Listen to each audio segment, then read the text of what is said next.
Gusto nyo bang makilala ang inyong business, kumita, sumikat at maging patok online or TV? Get more customers and grow your business. Advertise now. From the studios of Litter News Philippines, Errol Dascabe of Tamao Asset.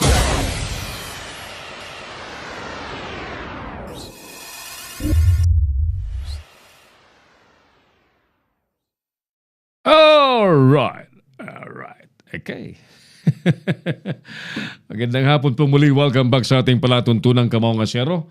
Ulitin ko po, ang ating palatuntunan sa Pinoy Extreme Channel ay inyo pong mapapanood ng live via Signal Cable Channel 106, Sky Cable Channel 217, Cable Link Channel 59, and Destiny Cable Channel 84. Alright, sige. Ang ating show ay mapapanood po ninyo dyan sa Pinoy Extreme Channel by 5:30 ng hapon. Mga comments muna, mga sumagot sa ating survey question doon sa ating personal wall. Ito yung mga unang sumagot. Teka, puntahan ko muna itong kasi napuno ng mga nagko-comment. Saglit linisin ko muna itong mga cookies na ito kasi natatakpan yung ating wall. Saglit Si Jessica Napat Peralta, sabi niya, sa sarili muna natin. Yan. Si Grace Aldana, sa tao, sabi niya. Yan. Doon po sa mga late viewers, ang tanong po natin siyempre sa usapang pagbabago. Saan ba dapat unang magmula? Sa tao ba o sa gobyerno? Alam niyo po, ito'y magandang pag-usapan sapagkat ang kasalukuyang administrasyon, ang Centerpiece Project po or Centerpiece Program para po sa ating bansa ay pagbabago talaga, di po ba? Left and right, all corners in the country, everybody's saying pagbabago para sa tunay na pagbabago. Ayan, sige.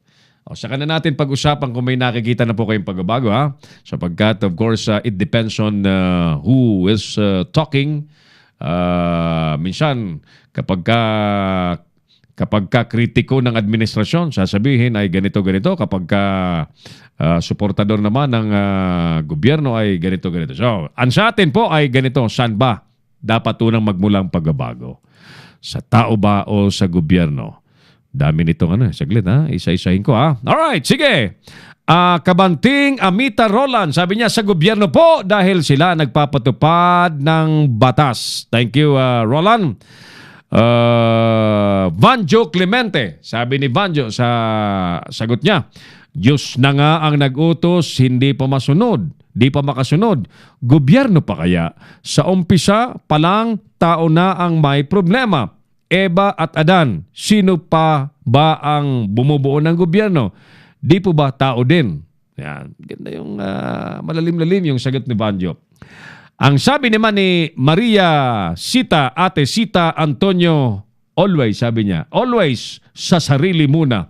The kind of ballots, beliefs and values influencing each one is deeply rooted in the family, then sa school, then sa community. Yan. Agree ako kay Ate Sita. Ate Sita dyan sa DOTR. Magandang hapon. Kumusta na si Ma'am LB? Yan. Ma'am Elvira Medina. Alice Cardams. Both, sabi niya. Divina Carlet Tarim, sa tuya muna. Dapat magbuo ng pagbabago. Thank you, Divina. Nelson Perez, sa gobyerno muna. Di ipaliwanag sa tao kung ano at paano pakikinabangan ng taong bayan ang mga proyekto. Sumagot si Banjo. Sabi ni Banjo, di naman po kailangan pa ipaliwanag ang tungkol sa huwag magkalat at kung sino ang makinabang dito. Pero nung Pasko, anong nangyari sa Luneta? Kahapon, ano pong nangyari sa dinaanan ng imahe ng Nazareno? Ayan. Joe Combo sa Australia. Magandang hapon, magandang araw po sa mga nasa Australia. Yan. Di ba dapat ang tanong ay alin ang dapat baguhin? Gobyerno ba o tao? Yan, sabi niya. Kasi hindi natin alam kung saan ba talaga ang problema. Walang magaganap na pagbabago sa gobyerno kung mismong gobyerno ang problema. Di rin gagawa ng tama o matuwid ang mga tao kung walang magpapatupad ng tama. Saan ba? Sa tingin mo? Kabayan at classmate Joe Combo, sa iyong palagay, saan ba? Sa iyong opinion. John Claridad, sabi niya, dapat sa atin ang pagbabago. Fedo, tao po muna. Anita Cano Ray, oy, manay Anita Cano. Maray na hapon tabi dyan sa Kararayan, Tiwalbay.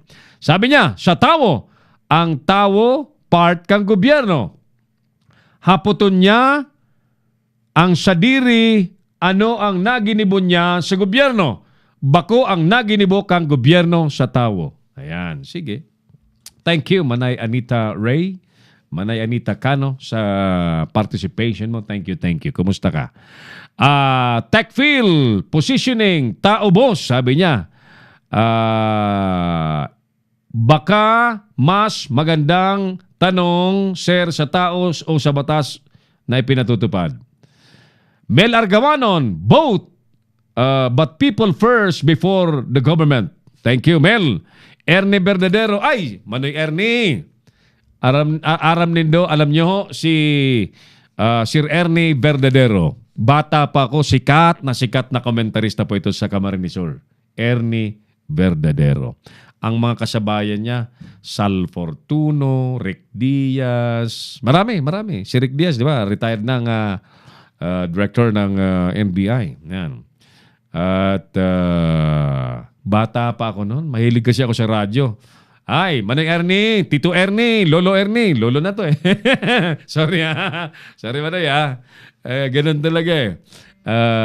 Ito yung mga mga veterano ng broadcast sa Bicol. Isa yan si Manoy Ernie Verdadero dyan sa Camarines Sur. Teofilo Luna Santos, Teofel, sabi niya, parehas lang. Ang pamamahala sa gobyerno ay tao din o ang namamahala sa gobyerno ay tao din. Ang problema pagka iral ito ng gobyerno ay sobra na ang titigas ng ulo ng tao, sabi ni Teofel Santos. Kumusta ka na, Kap, Teofel? Katoto po natin ito, mamamahayag po natin sa digital media. Thank you, paring Teofel. Bintin Solit, sabi niya, politiko. Ayan. Nery Caldona, magkanya-kanya na lang tayo. Yan ang nararapat. Ayan, kanya-kanya. Sige. Thank you, Nery. Gina Mape, pareho po. Regional Bico, sa government muna kasi sila ang role model. Dami dyan, police at MMDA personnel, nagmumotor walang helmet, tapos manghuhuli kayo ng mga walang helmet. Paano yun? Paniniwalaan ng tao. Tama nga, no? Meron? Sige, saglit. Dami pa. Sinong nandyan? Si Tony? May report pa si paring Tony. Sige, balikan natin itong mga comments sa ating survey question. Ulitin natin ang ating survey question. Sa usapang pagbabago, mga kaibigan ko, saan ba dapat unang magmumula? Sa tao ba o sa gobyerno? Si Errol Dacame, ang Kamaong Asero. Isa pang report ang ihatid sa atin ni partner Tony Arsenal. Mga karne at iba pang agricultural products. Ano yan? Nasa kaunti yata ng Bureau of Customs sa Davao Airport. May issue kasi ngayon nga ng, di ba, yung African Swine Fever. At yan po ay binabantayan po ng Department of Agriculture. Alamin natin detalye sa balitang yan. Hatid ni paring Tony Arsenal. Paring Tony, welcome back! Yes, magandang hapon, paring Aurel. Kinumpisingan ng Bureau of Customs ang mga produktong agrikultura dala ng mga pasaherong lumapag sa Davao Airport. Kabilang dito ang mga gulay, prutas at karne tulad ng oranges, chili, spring onion, sibuyas, pongkan at parsley. Kabilang din ang mga frozen karne, peking duck, manok, baboy, baka, iba pang processed meat. Ayon kay District Collector Attorney Romalino Valdez, ang mga nakumpiskang produkto ay galing sa China, Hong Kong, United States, Canada, China, Australia at Singapore. Nabati na walang clearance ang mga kinumpiskang produkto na ligtas at dumaan sa pag-usuri. Samantala, ipapaubaya naman ng Bureau of Customs sa Bureau of Quarantine ang pag-usuri sa mga nasamsam na produkto na i-dispose na rin ng Bureau of Animal Industry. Mula sa Luzon, Maynila, para sa Lido News. Tony! Tony! Oh, yeah. Okay. Yes, sir. Nandiyan ka na rin lang naman. Baka gusto mong sumagot sa ating tanong. Sa usapang pagbabago, saan ba dapat unang magmula? Sa tao ba o sa gobyerno? What do you think? Ay, sa tao. Bakit? Bakit sa tao? Sa tao dahil yung kasing gobyerno merong batas na ginawa. Ngayon, mas maganda kung yung tao susunod doon sa batas na ginawa. Yun ang aking pananaw dyan dahil akala ko sasabihin mo paring Tony, ang gobyerno is also composed of tao. Tama naman, di ba? Sino ba nagpapatakbo ng gobyerno? Tao din. Pwede rin naman. Pwede. Kaya lang, ibig sabihin, meron tayong existing na batas tungkol sa pagpapatupad ng mga sinusunod sa ating lipunan. Yeah. Ngayon, sino ba ang dapat sumunod dyan? Siyempre, yung tao. Dahil sila yung sila yung dapat na unang-unang maging responsable. Pero kanina may nag-comment sa atin yung si Reginald Bicon, sabi niya, dapat maging role model ang gobyerno tulad ng MMDA traffic enforcer. Magmomotorsiklo, walang helmet, pero nanghuhuli ng walang helmet na motorista. Oo nga yun nga ang malaking problema. Kaya lang talagang sabi ko nga, nasa tao yan. Kung ikaw na tao, naunawaan mo yung sistemang pinaiiral. Tony. Siguro pinutulyo ng walang helmet. Balikan mo. Importante yung pinag-uusapan natin, ano? Mamaya may mga kakausapin po tayo, ha? Saglit, ha? Paring Tony. Balikan mo nga yan si Paring Tony. May sinasabi ka, Paring Tony. Ano yan? Yung pinatutupad na batas, dapat naunawaan ng tao. Sabi ko nga, yung batas kasi ay existing na. At ang nagpapatakbo niyan ay itong mga niligay natin sa pwesto. Mga tao nga. Sabi ko, sino ba talaga ang dapat, tanong mo kasi sino ba ang dapat masunod? Gobyerno ba o tao? Halimbawa, pag-usapan natin, Paring Tony, disiplina. Okay. Gusto nating dagdagan o makita ang tunay na disiplina sa mga Pilipino. Sino ba ang unang dapat disiplinahin? Tao o mga nasa gobyerno? Pagka ganun, parehas. Dahil, parehas. Parehas naman yun. Dahil silang nasa gobyerno, alam nila yung batas, pero binabaluktot nila. Katulad na nangyari yung comment na mayroong mga MMDA na walang helmet, pero nanguhuli sila. Oo nga. Noted. Pagdating sa punto na yun, aking pananaw dyan, parehas. At alam nila pareho yung ginagalawan nila kung saan man sila naroong posisyon. Halimbawa, pag pinag-usapan naman, Paring Tony, magbayad kayo ng tamang buwis. Si mga ordinaryong empleyado tulad nila, Paring Tony, bago yan sumayad ang kinikita sa palad, tinira na yan ng di ba? Withholding tax. Bayad agad eh. But how about those people in the government or other people? Ano yan? Yun yung matinatawag na mga kapal ng mukha, yung mga hindi nagbabayad ng buwis. Ganun lang naman yun. Kasi tayo mga nasa mabababang estado ng pamumuhay. Tayong mga maglulupa. Tayo mga anak na magbubukid. Sanay tayong sumunod sa tamang protocol eh. Kaya lamang, itong mga damuhong nasa taas, yung iba, hindi naman nila lahat. Hindi naman lahat. Hindi naman nila lahat. Ginagamit ng iba. Oo, talagang Ang may kakapalan din ang mukha dahil sila mismo hindi nagbabayad ng buwis at gumagamit ng dami para makalusot sa kanilang mga obligasyon. Tama. Lalo na yung mga may pera na nakapagtatayo ng mga iba't ibang negosyo. Tama. Aba, hindi naman nagbabayad ng tamang buwis yan. Pati nga yung mga empleyado nila hindi binibigyan ng tamang benepisyo. Nako, under the sinabi mo labor pa. law. Sinabi mo pa. Talagang hindi lang makapal ang mukha. Pati sakong makapal din. Paano kaya natin paninipisin ang mga pagmumukha nilang yan?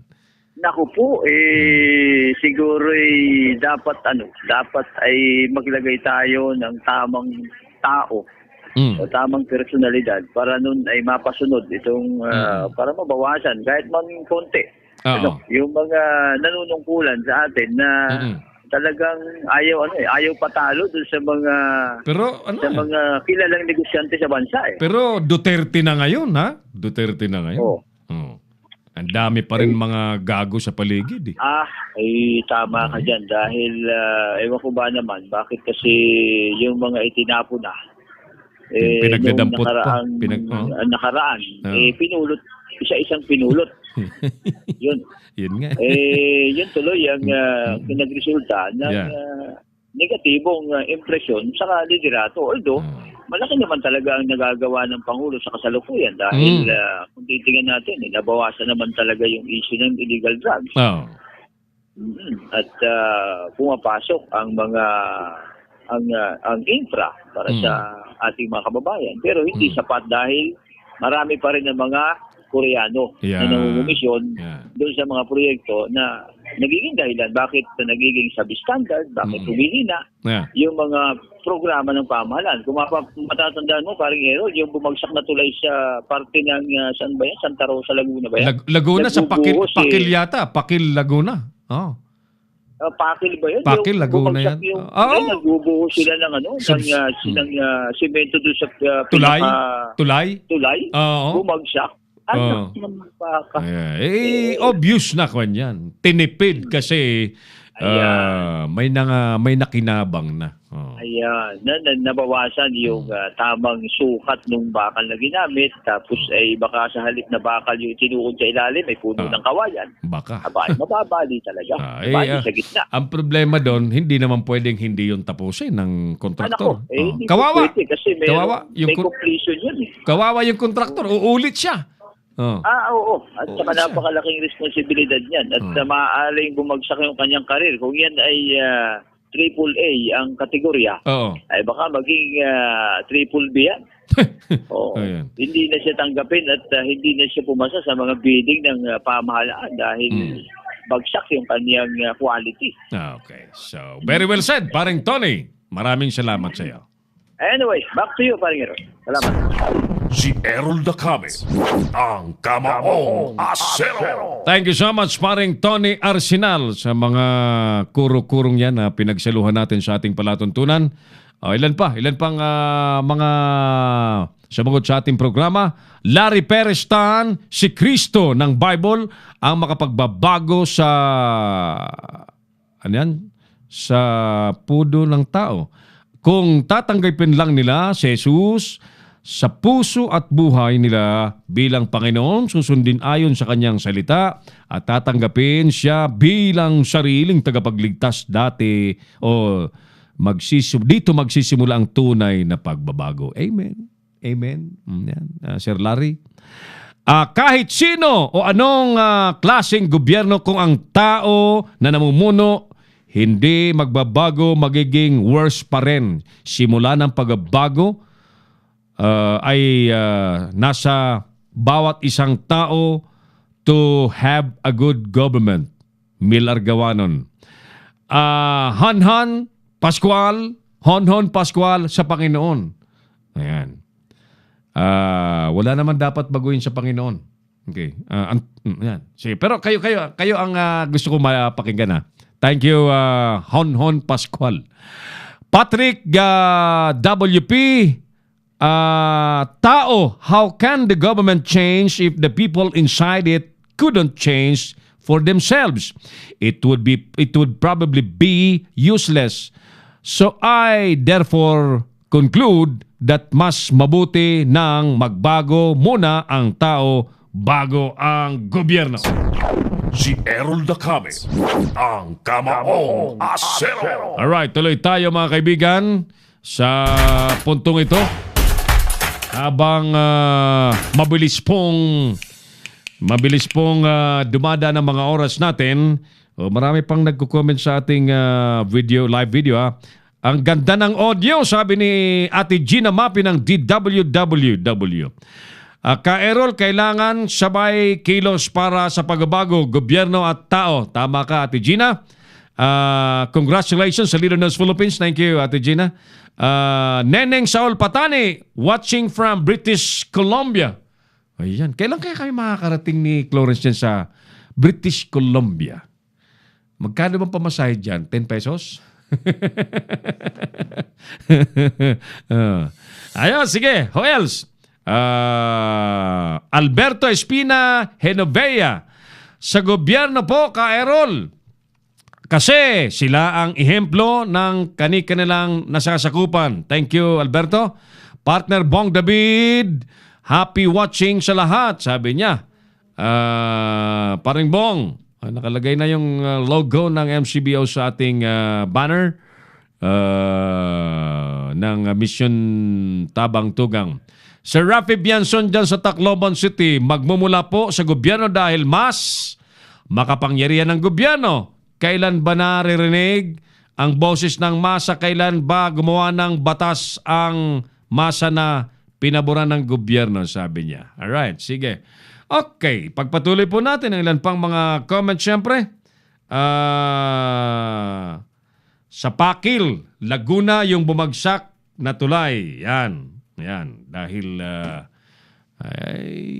substandard siguro. Okay, sige. Tungo muna tayo sa ating special na segment, mga kaibigan, ang Mano-Mano.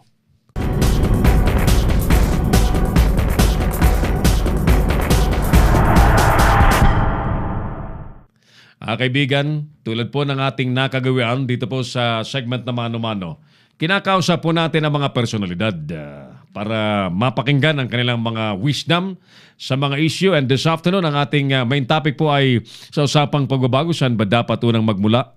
Ito ba sa tao o sa gobyerno? For the second time, nasa programa po natin si attorney. Dapat attorney ito, di ba? Attorney Charlie Gadi, na nais pong maglingkod sa sambayan ng Pilipino bilang senador, no? At isa pong profesional na tao, malawak ang karanasan sa pamamahala, paglilingkod bilang kasapi po ng gobyerno at bilang pribadong mamamayan din, no? At nais niyang ialay sana ang kanyang panunungkulan, ang kanyang sarili sa taong bayan by serving as a senator. But in the meantime, nais po nating tanungin siya. Ano bang wisdom ni Sir Charlie Gadi dito sa ating pinag-usap? Sir Charlie, muli once again, magandang hapon po. Welcome po sa Kamaong Asero sa Leader ng Philippines sa Pinoy Extreme Channel. Yes, magandang hapon sa iyo, Errol. Gayun din sa lahat ng iyong tagapakinig sa malawak na palatuntunang Kamaong Asero. Talaga naman napakaganda ng iyong programa. Talagang merong tinatawag na bigat ng kamao na handa magparusa sa ating mga turap o mga tiwaling opisyal ng pamahalaan. It's our pleasure to have you once again, Sir Charlie. Alright, kanina pa ho kami naguhuntahan dito. Sari-sari na ang mga komentaryo, mga opinyon. Gobyerno, tao, gobyerno, parehas. Well, how about you, Sir Charlie? How do you see this issue? Saan ba dapat magmumulang pagbabago? Because everywhere in the Philippines, we are speaking about pagbabago, para sa pagbabago. Paano nga ba? Saan ba dapat magsimula, Sir Charlie? Alam mo, Errol, sa aking palagay, unang-unang dapat magsimula yan sa mga nanunungkulan sa pamahalaan. Mm-hmm. Sapagkat ang atin pong sinasabi natin ay saan dapat magmula ang pagbabago. Kinakailangan magmula sa ating mga halal na opisyal. Mm-hmm. At pagkatapos, yung mga halal na opisyal na yan, ang kinakailangan magsilbing modelo sa ating pamayanan. Sapagkat sila bilang mga leader ang silang sinusunod ng ating mga mamamayan. Kung pangit ang pamamalakad ng mga pinunong ito, na katulad ng nagaganap ngayon sa kasalukuyan, ang magiging reaksyon o magiging epekto nito sa ating bayan, sa ating mamamayan, ay ganun din, ay magiging pangit din. Sapagkat, kumbaga sa isang computer, kung ano ang iyong in-input, ay siya rin magiging output. Katulad ngayon, sa ating sa Kongreso, paano natin masasabi na mababago natin ang ating mga kababayan sa pamamagitan ng ating mga pinuno?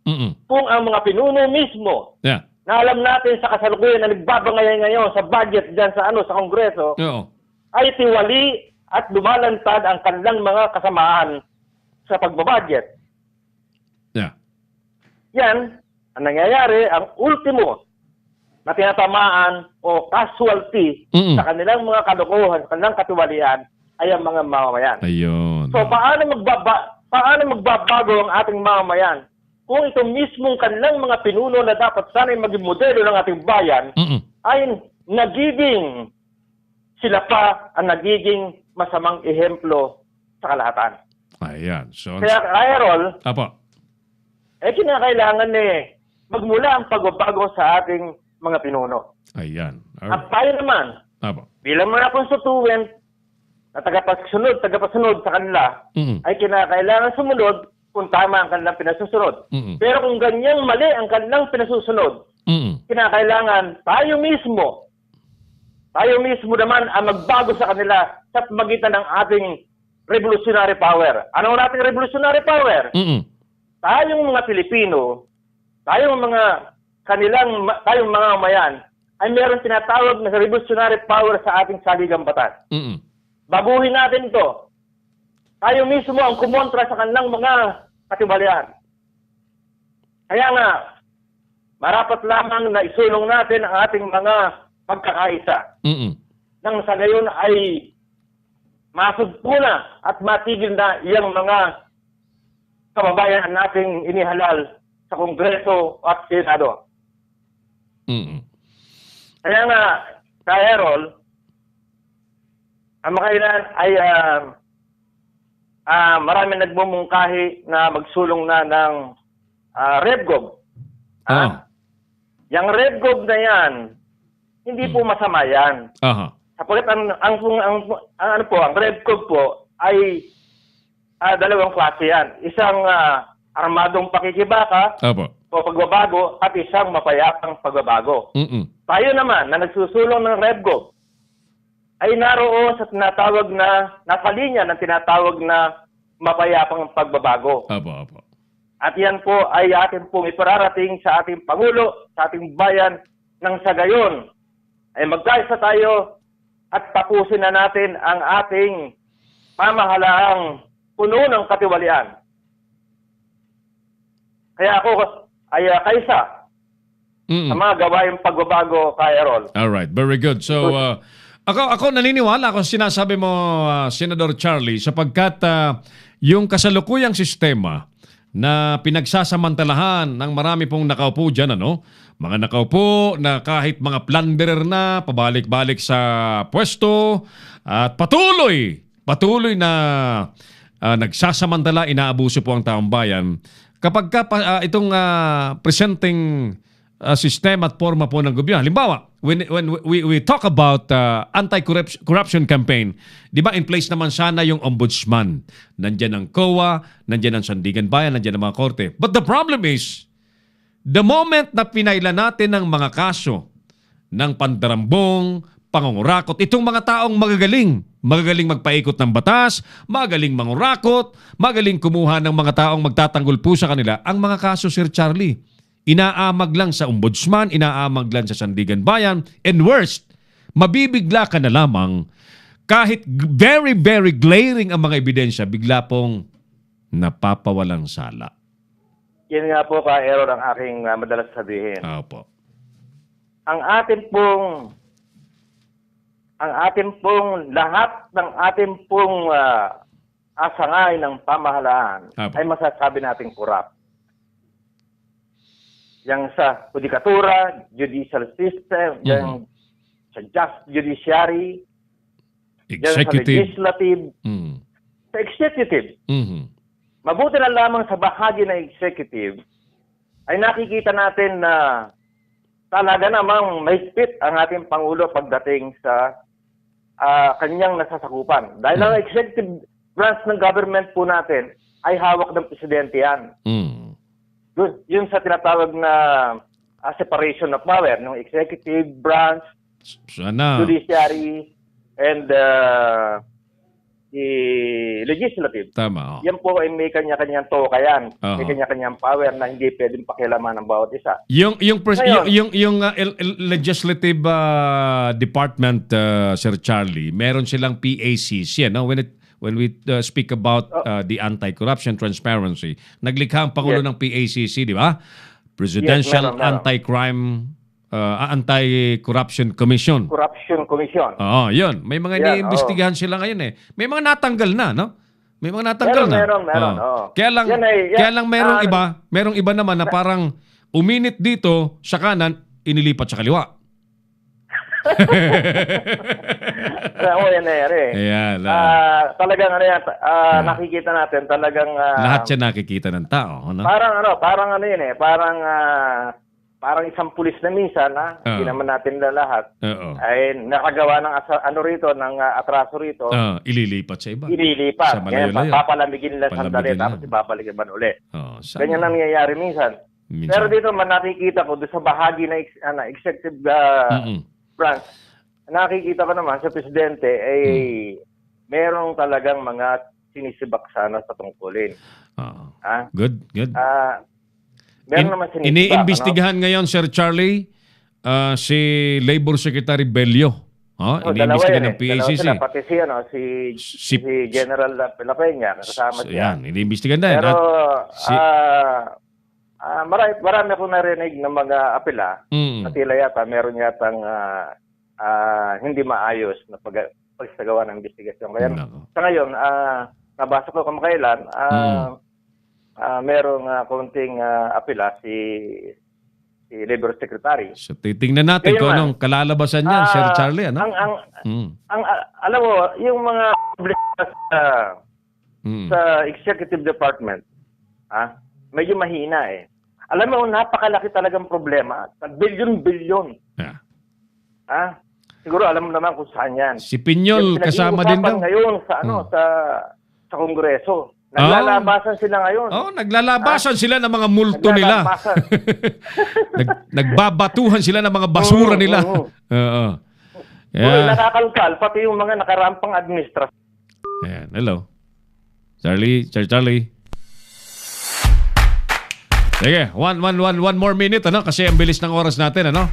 Meron pa tayo ka. Balikan natin, Sir Charlie. Make this call. Hello? Teka, hindi pumasok. Saglit lamang, ha? Tayo po'y magpatuloy sa ating palatuntunan. Yan. Saan ba? Sa usapang bago-bago, saan ba dapat magmumula? Sa tao ba o sa gobyerno? Naputol yung ating linya kay Senatoriable Charlie Gadi ng Katipunan Party. Ayan. Alam niyo po, kung inyo pong mapapansin, dito po sa Kamaong Asero, ang madalas po nating kinakausap po dito, hindi po yung mga trapo, hindi po yung mga datihan, hindi po yung mga mapepera. Ito mga kinakausap po namin dito ay mga baguhan, mga hindi kilala, pero alam po namin na mga may kagandahang loob at may kakayanan na makapaglingkod ng tama at matuwid sa taong bayan. Isa yan si Sir Charlie Gadi. Sir Charlie, welcome back. Naputol po tayo. Yes, maraming salamat, Errol. No? Opo, oo. Sa magandang pasakali mo sa ating mga kabayan. Totoo nga po na kami po ay mga baguhan. Yes, sir. Pero kami po, bagamat kami po ay baguhan, ay merong malalim na kaalaman sa ating nagaganap sa ating lipunan. Tama po. Katulad po ito, ako po ay 26 na taon sa Japan. At pagkabalik ko po mula sa Japan, ito na po ang aking natupad. Nag-aaral po ko ng batas at natapos ko naman. At ito nga, ang sabi ko lagi ko sinasabi sa ating mga kaibigan, sa ating mga kabayan, nais kong ilaan ang aking mga natitirang buhay, natitirang sandali sa mundong ito, Apo. sa kung paano mapapagaling at mapapaganda ang ating bayan. Kung kaya nga po kami, sa Katipunan Party, ay nag-submit ng Certificate of Candidacy nang sa gayon ay magbabakasakali. Baka naman po ay kahit isa man lang sa amin ay lumusot. Sana nga po at sana hindi po isa lang. Sana kayong lahat ay lumusot sapagkat we in the Leaders Philippines, we know very well ang mga integridad at kredibilidad na mga kasama po ninyo dyan sa Katipunan Party, Sir Charlie. Alam mo ka, Errol, talagang napakabigat ng aming inabot bago po kami makapasok sa COMELEC. Kapag sa unang salyada pa lamang, kami po ay dinisqualify na. Yun. Nasubaybay namin. Sinabihan po na kami daw po ay nuisance candidate. Ito, alam mo itong mga konjan, itong mga taga-COMELEC, saan kaya sila kumuha ng kanilang kapangyarihan na akusahan at tawaging nuisance candidate ang sino man when in fact it is very well stated in the national constitution that the basic requirements of the candidates, say for example sa senatorial sa mga nais maging senador, ikaw nga magsabi, Senator Charlie, ano ba ang basic requirements? Simple lamang po ang Apo. basic requirement. Apo. Nakalagay po sa ating saligang batas ay tama ang iyong edad. Marunong kang bumasa at sumulat. Wala po nakalagay doon na kinakailangan ay nagtapos ka ng mataas na kurso. Yes. At lalong hindi po nakalaan doon. Hindi po kasama sa mga standard o criteria ng pagpili ng mga kakandidato ang may pera. Hindi sinabi doon Yan na dapat po ay... ang ating pong ipinagtataka. Opo, hindi sinabi doon, Sir Charlie, na ikaw magsisenador ka, dapat may 300 to 500 million ka o million ka sa bank account mo para mangampanya ka. Walang ganun eh. Pero ito Yung mga nga po nangyayari ganito. Iba ang sinasabi ng batas kesa doon sa kanila ipinatutupad na patakaran. Mga gago dyan sa COMELEC eh. Kaya nga nagkaroon ng sariling nagkaroon sa sariling implementing guidelines na paliwas. Sa sinasabi ng provision ng saligang batas. Opo. Ngayon, Mabigat pa dyan, yung mga naririnig na... question mark yun Bakit ginagawa nila ito? Yes. Ano kaya? Dahil ba yan meron silang mga pinapaboran. Dapat... O gusto nang alisin pagka mga kandidatong ito ay medyo hindi na ayon sa kanilang interest. Sisipain nila. Katulad ng ginawa sa amin. Kaya ang nangyari sa amin, kaya naman kami hindi nasipa ng tuluyan, talaga po lumabang kami. Linabanan ninyo. I understand. Gumawa kami ng sagot. Nagot namin sila. Yeah po. At pagkatapos kami ay nag-file din ng mandamus, at saka ng certiorari sa Supreme Court. Ayan. Aabangan namin yan. Mali pa rin ang kanilang desisyon. Oo nga, tinanggap nila na kami ay bona fide senatorial candidate. Sabi nila sa desisyon. Yeah. Pero tinanggalan kami ng partido, ginawa kaming independent. Ang gago talaga. Paano ka nila gagawing independent? Samantalang, ang linaw-linaw. Kami ay rehistradong partido, national. Sila mismo ang nag-accredit Di ba sa sila ang nag-accredit? National Party. Sila nag-accredit. Ano ba yan? Binawi nila dahil wala kayong ibinigay? Anyway, palagay ko, Sir Charlie, matutuldukan yan sa nalalapit na panahon because you already brought that issue sa Supreme Court. Ano po? So, meron. Antabayanan natin yan. So, for the end time, Sir Charlie, may nais po ba kayong sabihin sa ating mga viewers buong mundo? Sa ating mga kabayan na nakikinig, sa nalalapit na eleksyon, ang hangarin po natin ay magkaroon ng pagbabago. ang ating po nakikiusap ay kunin po natin, piliin natin ang mga kandidato na nagsusulong ng system change. Ang system change po, ang ibig sabihin niyan ay papalitan po ang ating sistema mula sa unitary presidential form of government patungo sa federalismo. Sapagkat ang federalismo po ang siyang susi ng pagbabago para mabago ng tuluyan ang sistema ng ating bansa. Alright. Yan po sa federalism, sa konstitusyon. Pagka po natupad yung federalism, mawawala na rin po yung mga dinastiya. Mawawala ang korupsyon at magkakaroon tayo ng pantay-pantay na pagunlad sa buong Pilipinas. Kaya Alright. po, muli, ang aking punit nakikiusap, kunin po natin at piliin ang mga kandidatong nagtataguyod ng naturang advokasya. Alright. Maraming salamat po sa inyong lahat. Naindig po kay Errol. Maraming salamat. Charlie Gaddy, Attorney Charlie Gaddy, senatoriable under the Katipunan Party. Maraming salamat. Balikan na po natin, overtime na po kami, balikan na po natin ang ating mga isyong tampok sa ating palatuntunan. Pista ng itim na Nazareno, mas maayos daw ngayong taon. Archbishop Tagle dinipensa po ang mga deboto ng itim na Nazareno. Mga dasal daw kay Duterte sa Black Nazarene, ikinatuwa ng palasyo. Dating manager naman ng RCBC, hinatulang guilty sa 81 million money laundering case mula sa Bangladesh. De Guito, kukusyonin daw ang hatol ng Makati Court sa money laundering case. Reward money naman mga kaibigan para mahuli ang mga pumatay kay Vice Mayor o sa Vice Mayor ng Concepcion Tarlac. Itinaas na po sa 10 milyong piso. Rebel surrendery, pinatay daw ng kapwa NPA sa Misamis Oriental. Samantala, pagbibitiw naman sa pwesto ng Vice Governor ng Camarines Sur, inirerespeto daw ni Villapuerte. Jokno, hinamon naman ni Suarez na maglabas ng ebidensya na nanghingi siya ng pondo sa road board.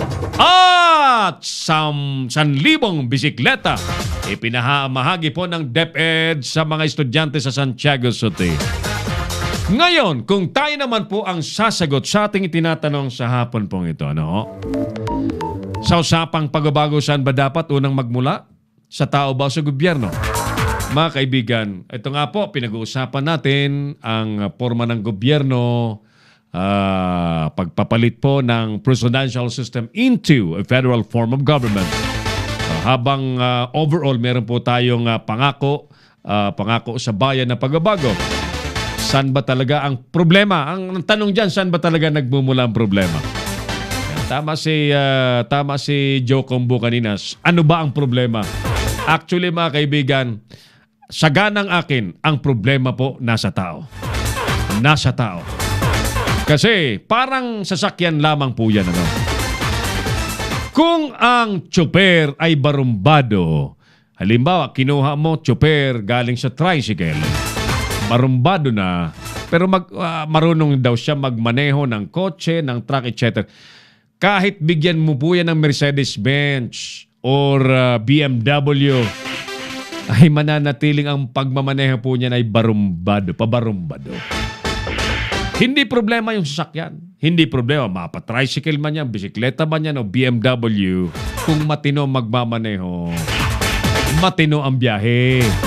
So therefore, mga kaibigan, ang sagot po natin ay tao. Kasi the government itself ay pinatatakbo ng tao. Kung ang gobyerno po na in place ay ayos pero sisirain po ng nakaupong tao, masisira po lahat yan. Ang tao, kahit patirahin mo sa mansyon, kung ang ugali po ay pang-squatter, ang mansion po ay magiging squatter. Ayan po ang ating wisdom dyan. So, saga ng akin mga kaibigan, tao. Ulitin ko, ang gobyerno is being composed of people. If the people of, or if the government or the people running the government are good people, yan, the government will be good. Di ba ba? Then again mga kaibigan, we do respect everyone's opinion. Nire-respeto po natin ang opinion po ng bawat isa. Sa ngalan po ng ating mga katuwang sa pagpapalipad ng ating palatuntunan sa Leader News Philippines at sa Pinoy Extreme Channel, ang ating studio po ay pinalipad sa hapon pong ito ni Clarence Andaya, habang nakamasid naman ang ating OJT Earl Nico Dacame na malapit ng kanyang birthday. Samantala yung ating mga direktor, Engineer Oliver Licop, ang ating in charge sa operations department, at Creative Director Mark Anthony Reynoso, naghahanda papuntang Singapore. Naka-monitor po silang lahat, naka-remote. Thank you. Sa inyo pong lahat, maraming salamat. Magandang hapon and God bless Pilipinas. Inyong napanood ang mga batas na banat ni Errol Dacame sa Kamaong Asero. Abangang muli dito sa Leader News Philippines.